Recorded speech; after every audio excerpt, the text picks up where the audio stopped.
Alors, je suis Madame Huguette Bokpe, épouse Nyakadja. Je suis avocate, je suis consultante en droit de l'homme et en genre. Et depuis 3 ans et demi, je suis la coordonnatrice nationale du réseau WILDAF Bénin.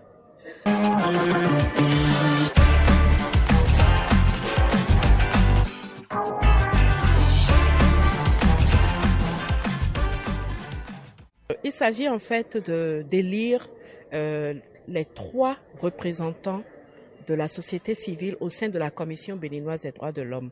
Vous avez certainement entendu déjà parler de la Commission béninoise des droits de l'homme. Elle existait déjà et il y a eu au moins 10 années de mandat qui se sont terminées, si j'ai bonne mémoire, en 2000. Et puis après, c'est un peu comme si la commission était un peu morte, si on peut ainsi dire. Et donc, des collègues de la société civile ont vraiment travaillé pendant toute cette période à ce que la commission soit installée à nouveau et qu'elle soit vraiment fonctionnelle. Donc, il y a une loi de 2012 qui donc crée la Commission béninoise des droits de l'homme et qui indique donc que sa mission sera de promouvoir et de défendre les droits de l'homme au Bénin.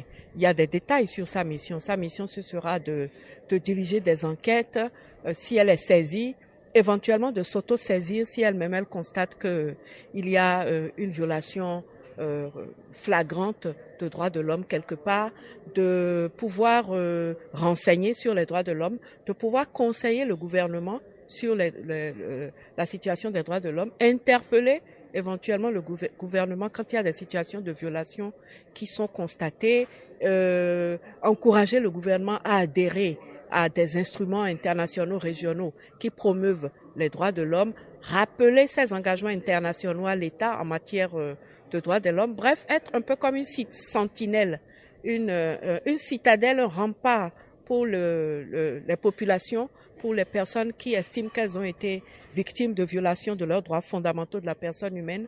Donc c'est une mission importante. Et donc la commission qui normalement a en son sein 11 personnes représentant différentes corporations, dont les avocats, les magistrats, les médecins, les médias, qui d'autres, le patronat, le syndicat et la société, l'Assemblée nationale et la société civile. La particularité de la société civile, c'est qu'elle va être représentée par 3 différentes personnes, à la différence des autres corporations qui, pour la majorité, qui sont représentées par une personne, sauf l'Assemblée nationale, qui est représentée par 2 personnes.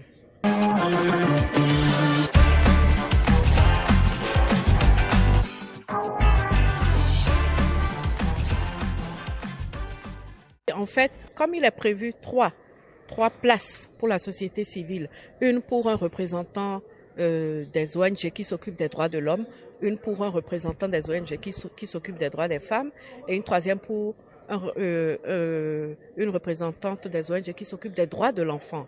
Moi, ça fait une 20aine d'années que j'ai pris mon bâton de pèlerin et que par passion,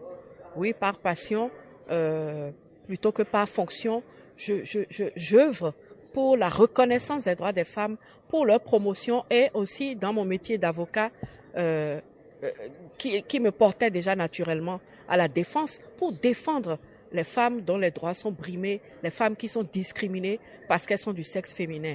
Et donc, j'ai aussi eu l'opportunité, la chance d'avoir été élue comme experte à un niveau international au sein du Comité des Nations Unies pour l'élimination de toutes les formes de discrimination à l'égard des femmes. Donc, là-bas, j'ai côtoyé une centaine de délégations de différents pays, de divers continents qui devaient, devant ce comité dont j'étais membre, expliquer quels sont les progrès qu'ils accomplissent au niveau national par rapport à la promotion et à la protection des droits des femmes et de les conseiller, de leur faire des recommandations, d'aller faire des enquêtes dans des pays où des ressortissants de ces pays-là ont porté plainte parce que leurs droits ont été violés, qu'il n'y a pas de solution au niveau national, de participer à des enquêtes dans des pays qui sont indexés par des ONG, etc. Donc, j'ai fait le tour de la question. Vous comprenez que si je l'ai fait au niveau international, si l'occasion maintenant se présente pour moi au niveau national d'apporter ce savoir-faire, cette expertise, ces compétences-là dans l'institution nationale chargée de la promotion et de la protection des droits des femmes, vous comprenez que j'estime que j'ai un profil qui peut énormément apporter à l'efficacité de cette commission. C'est donc ma motivation. M'assurer aussi que ce combat que nous menons tous les jours, que quand on va s'occuper des droits de l'homme en général au sein de la commission, que les droits de la femme ne soient pas noyés dans le grand ensemble des droits de l'homme. Donc voilà les raisons pour lesquelles je suis candidate et que je sollicite le soutien des ONG pour pouvoir intégrer la Commission béninoise des droits de l'homme.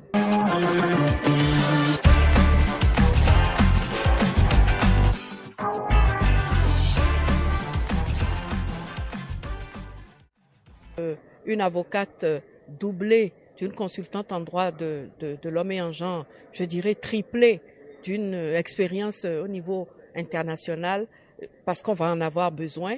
La commission, c'est pas quelque part où on va s'asseoir et juste nous s'occuper des questions nationales. Il faudra se prononcer sur s'il se passe quelque chose au Togo à côté, une violation flagrante des droits de l'homme. La commission béninoise des droits de l'homme ne peut pas juste rester silencieuse et laisser faire. Ensuite, c'est une institution qui est littéralement placée au rang des institutions de contre-pouvoir. Et donc, une institution déclarée par le texte de loi comme étant devant être autonome, indépendante, fonctionner sans aucune ingérence, a besoin donc d'une autonomie financière.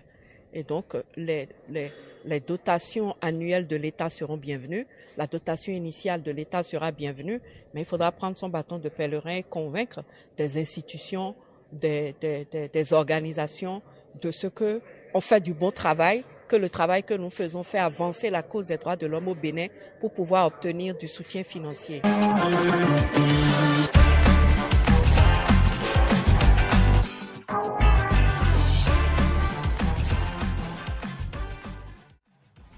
L'appel que je lance, c'est un appel à la réalisation de ce que la Commission béninoise des droits de l'homme tant attendue est sur le point d'arriver et que ce que je sollicite de la part des ONG qui sont sur la liste électorale, c'est de me faire confiance, de se dire que devant eux, ils ont une artisane qui veut apporter son savoir-faire au service public de la défense et de la promotion des droits de l'homme au sein de cette commission et leur demander, donc, me faisant confiance, de me permettre d'y aller. J'irai même plus loin.